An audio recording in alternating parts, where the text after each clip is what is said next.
are about to get an entire film about the early exploits of everybody's favorite stuck-up, half-witted, scruffy-looking nerfherder with Solo, a Star Wars story. It's coming at us faster than a Cloud Rider swoop, and soon enough we'll know all there is to know about how that double-crossing, no-good swindler got his start. This begs the question, though, what do we already know about Han Solo's early history?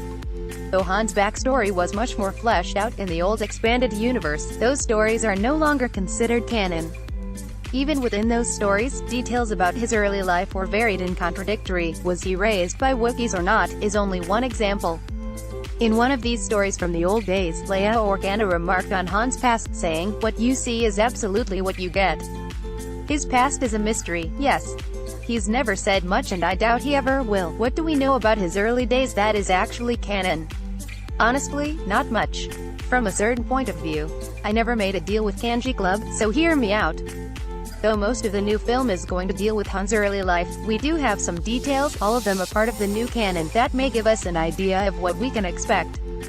Though some of these details may play out alongside the events of the new film, or actually be full-on depicted, a wise being once said, "Always in motion is future." We won't know anything for certain until May 25th, but never tell me the odds.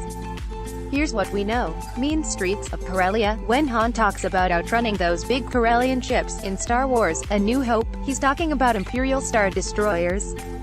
He refers to them as such, in that one instance only, because a great many of those ships were built on the planet Corellia, and that is the planet where Han grew up. Going by the time period of this film, and Han's age in the trailers, we can gauge that Han was born toward the end of the Old Republic. By the time Han was old enough to reach a stranger's pocket, the Empire would have been the authority on his home planet. The recent novel Star Wars, Last Shot by Daniel Jose Older shows us an older Han, a few years after the birth of his own son, the wee little Ben Solo. Han is struggling with being a father, and at one point he chalks this up to the fact that he never really had a father himself. Based on this one detail, we can infer that Han's father, whoever he was, did not stick around long. Han was mostly left to his own devices on the mean streets of Corellia, an industrial world that hosted major Imperial shipbuilding operations.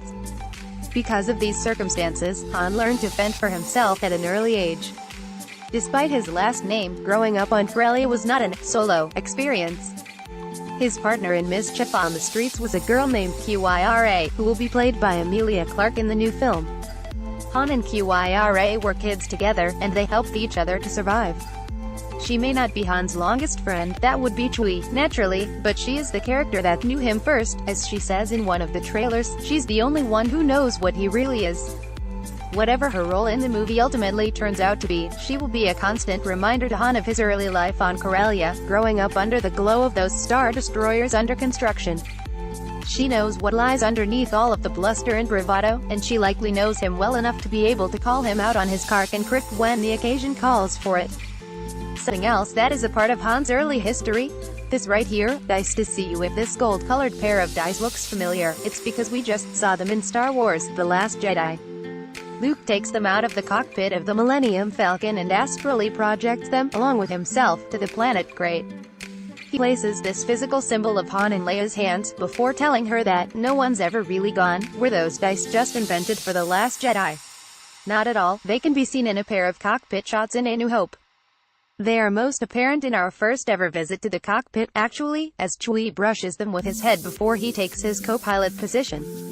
The trailers and TV spots have shown Han hanging these dice in the speeder that he is joyriding around Corellia in, and we'd wager many credits that we'll see him place them in the Falcon's cockpit by the time the new film ends. We don't know how they came to be in Han's possession in the first place, but we can be relatively sure that they are important to him. He changes jackets on guns all the time, but these dice have been in it for the long haul. Mimban Han, the Imperial serviceman for a long time. Han's history in the expanded universe included some time spent serving the Empire. That aspect of his early life has been recanonized, once again thanks to Last Shot. Han refers to his Imperial service a few times in that book, which includes a reference to time serving as a serviceman on Mimban. The idea that Han was a serviceman and not a pilot for the Empire is interesting, but so is the location. Mimban is the fog-shrouded planet that was the setting for the first Star Wars book ever produced, the backdoor emergency sequel called Splinter of the Mind's Eye. The book has been wiped from canon. Many stopped taking it seriously around the time Timothy Zahn's Heir to the Empire came out, if not before, but we can give a hearty welcome back to canon to Mimban itself. Based on toy sets, digital trading cards, and the above image, which looks like it could be taking place on Mimban, we will likely see some of Han's Mimban-based service in the film. How Han ended up signing on to serve the Empire is something that the film will also likely include. The very first teaser featured a shot of Han talking to an Imperial recruiter in what looked like an Imperial facility on Corellia. Can you picture this wild, rule-breaking free spirit doing well in the faceless ranks of the Imperial Army? Yeah, me neither. Was his service a means to an end, or something that he was actually trying? We don't know yet. Thankfully for everyone, Han doesn't stick with the Empire for very long. Shocker. Card player, gambler, scoundrel. We like him. Following his period of joining up with the Empire, Han went through a series of events that are critical to his story. After ditching the Imperials, Han would go on to meet Chewbacca and form the life debt that bonded them for, well, pretty much Han's entire life. He'd also win the Millennium Falcon from Lando Calrissian in a game of sabacc, which Lando believes, in the post-Star Wars, Return of the Jedi time period, was not completely legitimate.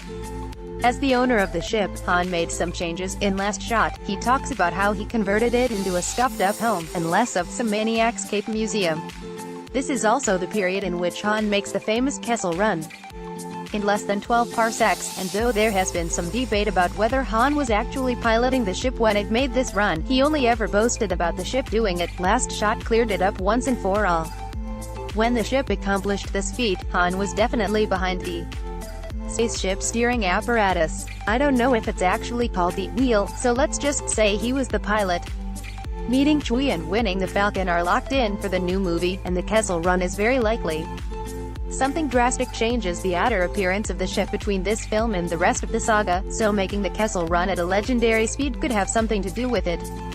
Side note, the planet Kessel is dismal and full of spice mines and other highly unpleasant places. Many Wookiees are enslaved there. It's a horrible place. Sana Starros, and the tiny gangster in a box. This happens after the events of Solo, but it might inform some of the events of the film. Once again, Daniel Jose Older comes to our rescue with Last Shot. A major section of the book deals with Han in his smuggling period, before he ran into Luke Skywalker and Obi-Wan Kenobi in A New Hope. We find him on Takodana, getting some tough love from Maz Kanata. Han is heartbroken over someone, and he's not taking it well. He refuses to even say the woman's name, but we're guessing that it could very likely be Kyra. That's pure speculation, but come on, dark-haired, independent beauties with a bone to pick are kind of exactly Han's type. In his heartbroken state, he and Chewie get mixed up with Sana Starros, another scoundrel, but a much smarter and more effective one. In trying to impress her, and get over his mystery heartbreak, Han gets involved in a deal that gets worse all the time, which actually includes Sana and Han keeping one of the galaxy's tiniest gangsters in a box.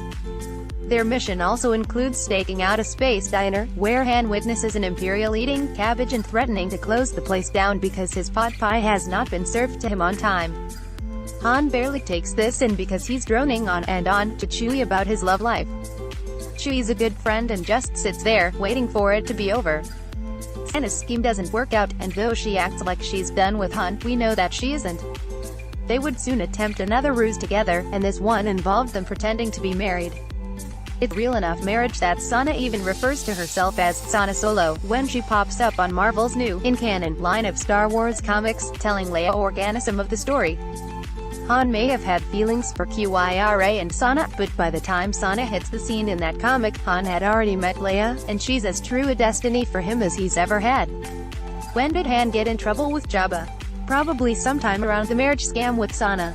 We don't know exactly when he had to dump his cargo at the first sign of an Imperial cruiser, but we're guessing that it happened closer to the events of A New Hope. We will know a lot more about everything to do with Han after May 25th, as has already been mentioned, it is literally going to be a film about Han's early exploits. Still, a little in-canon information never hurt anyone. Let's close with an excerpt from the 15-verse song, The Virtues of King Han Solo, that C-3PO wrote for him in the no longer canon novel, The Courtship of Princess Leia by Dave Wolverton. Han Solo. What a man. Solo. He's every princess's dream. Solo, a Star Wars story, is in theaters on May 25th. It will probably not include that